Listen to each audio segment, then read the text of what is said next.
Well, hiya, BookTube. Bill Ruttenberg here with the Ruttenberg Library. Wanted to come to you today with a TBR video. This is going to be my fourth quarter Historathon 2023 TBR. And for those of you that are not familiar with Historathon 2023, this has been a year-long reading initiative for promoting nonfiction history reading. And this event was put on by Vin over at Revenant Reads. And there are several of us that are co-hosts in this event.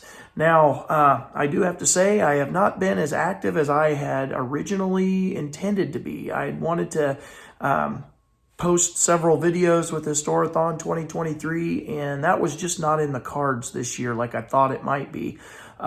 We got busy selling our house, buying a house, and all this kind of stuff, and life got really busy. And like I said, it's been 2 months since I've made videos regularly, and even then I wasn't making them regularly.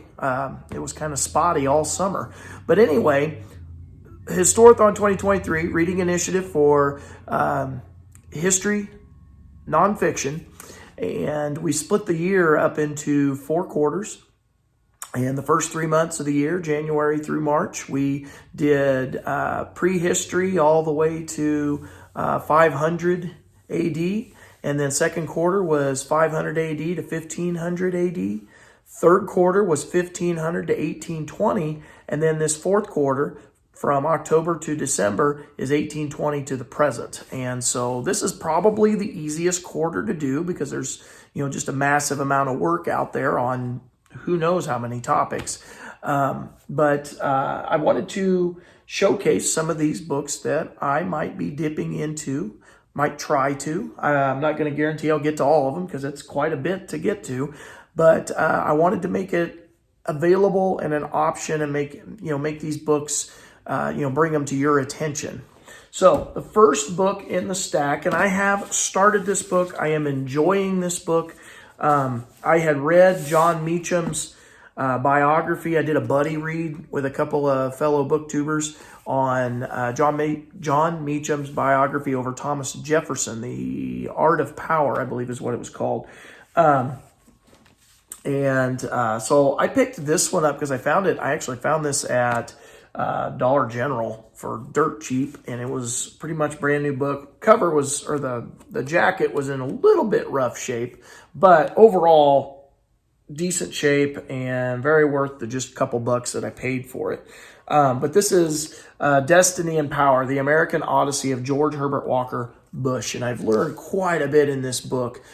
This is George H.W. Bush is the president that I first remember a presidential election for.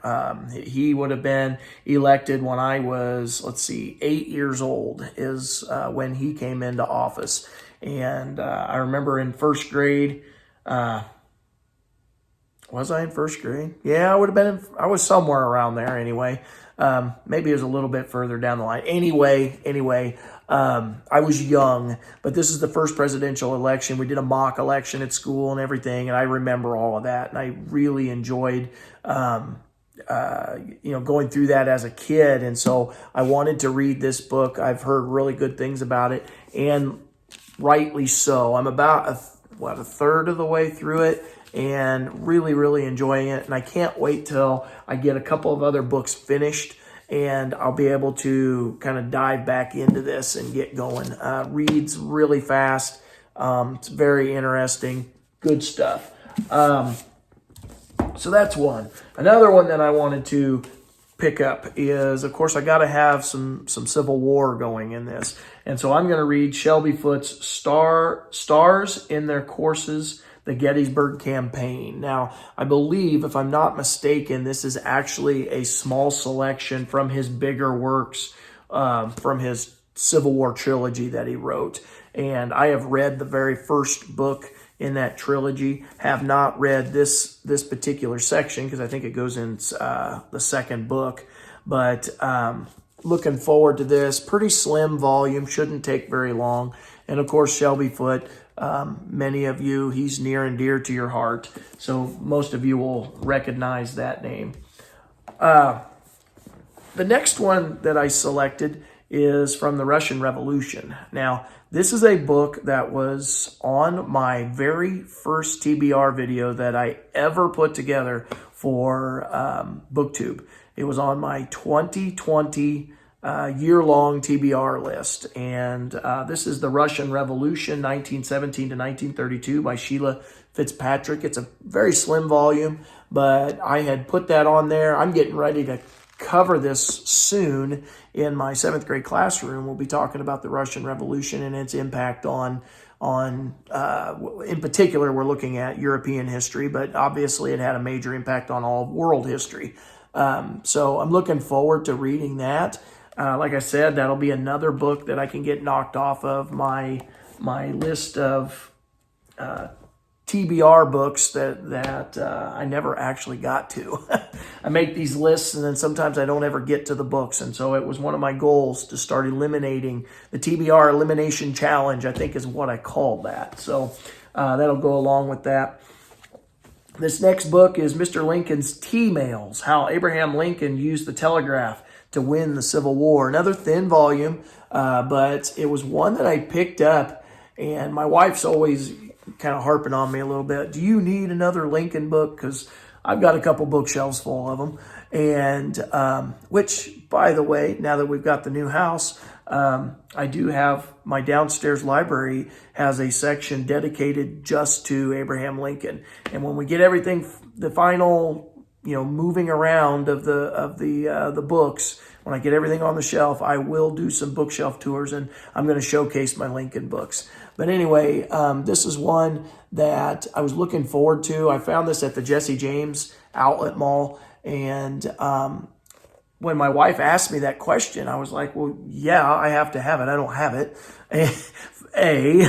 B, when you start looking at the telegraph stuff, this is the social media of the time period. Or not social media, maybe that's not the way to look at it, but it's the communication that's used at the time period. And, it's just like yesterday's text messaging or emails. And so, Lincoln helped to really showcase this during the Civil War. It really helped him to move or to receive news, send news, and spur of the moment, at the snap of a finger. So, moving on while I stumble over my words. The next one is by Stephen Oates, and this is The Fires of Jubilee, Nat Turner's Fierce Rebellion. And of course, at the end of the school year, we'll be getting into slavery, the issue of slavery, and starting to get rid of slavery as we head towards the Civil War. And in our language arts class, they do a tie-in unit with us, and we kind of co-teach that in our classrooms. And Nat Turner's Rebellion always comes up in her class. And there's a chunk of history that just because I dive deep into stuff, I sometimes have to skip periods of history to, make ends meet at the end. And this actually falls into one of those areas that I have to skip ahead. And, I skip ahead to about 1846, 1848. And so Nat Turner's Rebellion gets skipped in my room because of having to make the jump. And so I'm going to learn something here. I'm real excited about picking that up. The next book that I've got here is going to be for a reading event that we're going to be doing in November that we're going to announce next weekend. And it's going to be showcasing World War I.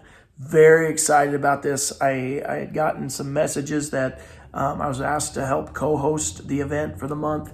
And so I'll be looking next weekend for some announcement videos for another reading event, because you need another one in November. And like I said, they asked me to help co-host this, and it's all about World War I. And so I went back to that original TBR list from 2020. I believe it was 2020. Maybe this was a 2021 TBR list. I can't remember, but it was one of those original lists I made. And A World Undone, the story of the Great War, 1914 to 1918 by G.J. Meyer. And I know a lot of you have said this is an awesome, awesome book. And so for November, this is really what I want to dive into. I want to hit this book And let's see, it's going to take a while to read too, because it's got over 700 pages. Let's see, 715 pages. And so it's a big old thick chunky monkey, but I'm excited about it because, World War I is a passion of mine that I teach. But unlike the Civil War, where I've read umpteen million books on it, this one, World War I have not read nearly as much on. I thoroughly enjoy learning about it. I know a little bit about it, but it's something I want to learn more about. So moving on, the United States since 1945. This is H.W. Brands' American Dreams. And I did start this at one time. This was several years ago. I started this because I was doing a high school class that was, what was it? Was it 1945 to the present, maybe, is what I was teaching. And I had bought this specifically for that class. And then they switched my classes around again. But I'm looking forward to reading this. It really hits the Cold War era. And matter of fact, the opening chapter, or it hits the nuclear era. The opening chapter, if I remember correctly, was diving into the dropping of the atomic bomb. Matter of fact, the setting of the first chapter's in New Mexico as they're getting ready to test the bomb. And I remember liking it. Of course, I love H.W. Brands, and I've been trying to go through my favorite authors and read their collected works. And so this would help me in that endeavor. Next book on the list that is a for sure read, because I'm going to buddy read this one, is They Marched into Sunlight, War and Peace, Vietnam and America, October 1967 by David Moranis. And I'm going to be buddy reading this with Peg over at the History Shelf. I don't think we have a timetable set up for this, but I know when I had mentioned it before, she had said she wanted to buddy read this one. I know next to nothing about Vietnam as far as just books that I've read. I mean, I got some general overall knowledge, but I haven't read hardly anything on the war itself.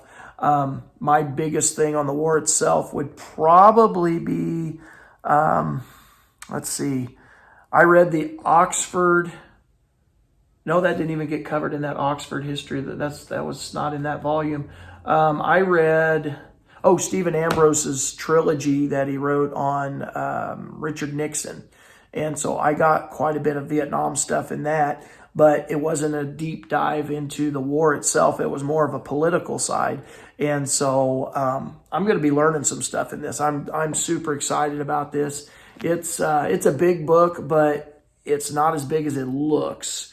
It is, if we're looking for actual text, not including the stuff at the end, we're talking 528 pages. I mean, so it's good size, but not as big as it looks. Looking forward to diving into that. And by the way, I have read this author before, David Moranis. I read a biography that he wrote on Roberto Clemente, and it was absolutely fabulous. I'm pretty sure that's the guy. He's the guy that wrote that book. Pretty positive. It's not saying so on the back of this, but that doesn't mean anything. But I really enjoyed, if this is the right guy, I really enjoyed his biography on Roberto Clemente, baseball player for the Pittsburgh Pirates back in the 60s, 70s. Yeah. So, moving on, I got three more here. This next one is all about Theodore Roosevelt, another favorite president of mine. And this is a David McCullough book. As you know, I've been reading David McCullough's John Adams. I've been buddy reading that with Patrice Jones, and we are both loving that book. We're going to be reading next year. I think we're going to dive into McCullough's book, biography on Truman. And so I'm looking forward to that. But this is another one that I may try to get knocked out because I want to read. He's one of my favorite authors. I want to read his collected works. I've read a handful of his books and loved them. And so I want to read all of them because, it is the late David McCullough. He passed away. And so kind of as a tribute, I wanted to read through his stuff. But this is Mornings on Horseback, the story of an extraordinary family, a vanished way of life, and the unique child who became Theodore Roosevelt. And I had heard good things on it. I can't tell you any details I've heard, but I did hear it was a good book. And so I'm looking forward to diving into that. Okay, this one's got little bits and tidbits on the Civil War. It's Strange and Fascinating Facts, The Civil War by Burt Davis. Now, Burt Davis, pretty famous Civil War historian. He's got lots of different biographies that he's wrote. He's also wrote or written histories on just Civil War campaigns. He's got one on Sherman's March to the Sea that I've read that I thought was really good. So looking forward to this. This is something that I think you can probably dip in and out of, short chapters about different subjects during the Civil War. And you could probably read one of these every other day or something and read it throughout Historathon fourth quarter. And last, but certainly not the least, because I love my man Lincoln, my favorite president, I think the best president the United States has ever had. I had bought Sidney Blumenthal's biography on Abraham Lincoln, The Political Life of Abraham Lincoln. I have read volumes 1 and 2. I did enjoy them, although Volume 2 I found to be more of a history of the time period, not so much as a biography of Lincoln. I think it probably had more about the context of what's going on in the 1850s than it did the man himself, which that disappointed me a little bit, but it doesn't mean that it was a bad book. It just disappointed my expectations. So this is, like I said, All the Powers of Earth, 1856 to 1860. The 1850s is my all-time favorite era to read about because there's just so much stuff going on in U.S. history. So many interesting little deals that I like to bring into my classroom, and the kids always kind of latch on to those. But then it also is like I said, a book of my favorite person to read about, Abraham Lincoln. This is, like I said, volume 3. So I'm looking forward to diving into this. I know there's going to be at least one more, or there's supposed to be at least one more volume, and it would not surprise me if it ends up being 2 volumes over his presidency. Yeah, I don't know anything for sure on that, but I look forward to the next one, and I'll pick it up when it comes out. And because I'm pretty sure it didn't come out. If it came out, you let me know, but I'm pretty sure it didn't. So anyway, BookTube, Historathon 2023, fourth quarter. This is my TBR list. It's quite a few books. I won't end up reading all of them, but I wanted to make sure to give myself plenty of options. So I would be interested to know, what are you reading during the fourth quarter of Historathon 2023? And if you haven't been participating, it is never too late to join in. We are, we welcome everyone. We do have a Discord going. We have a Voxer chat going, although the Voxer has kind of slowed down quite a bit, but when people put stuff on there, it's mainly on the Discord now. And I invite everyone to go out there, go find Vin over at Revenant Reads. He's got all those links in his video. I will try to remember to put the links in this. And BookTube, I'm just happy to be celebrating nonfiction, my favorite genre to read. So I hope everyone's having a great weekend. I hope everybody staying safe, getting a lot of reading done. And thank you for watching to this point. And until next time, BookTube, happy reading.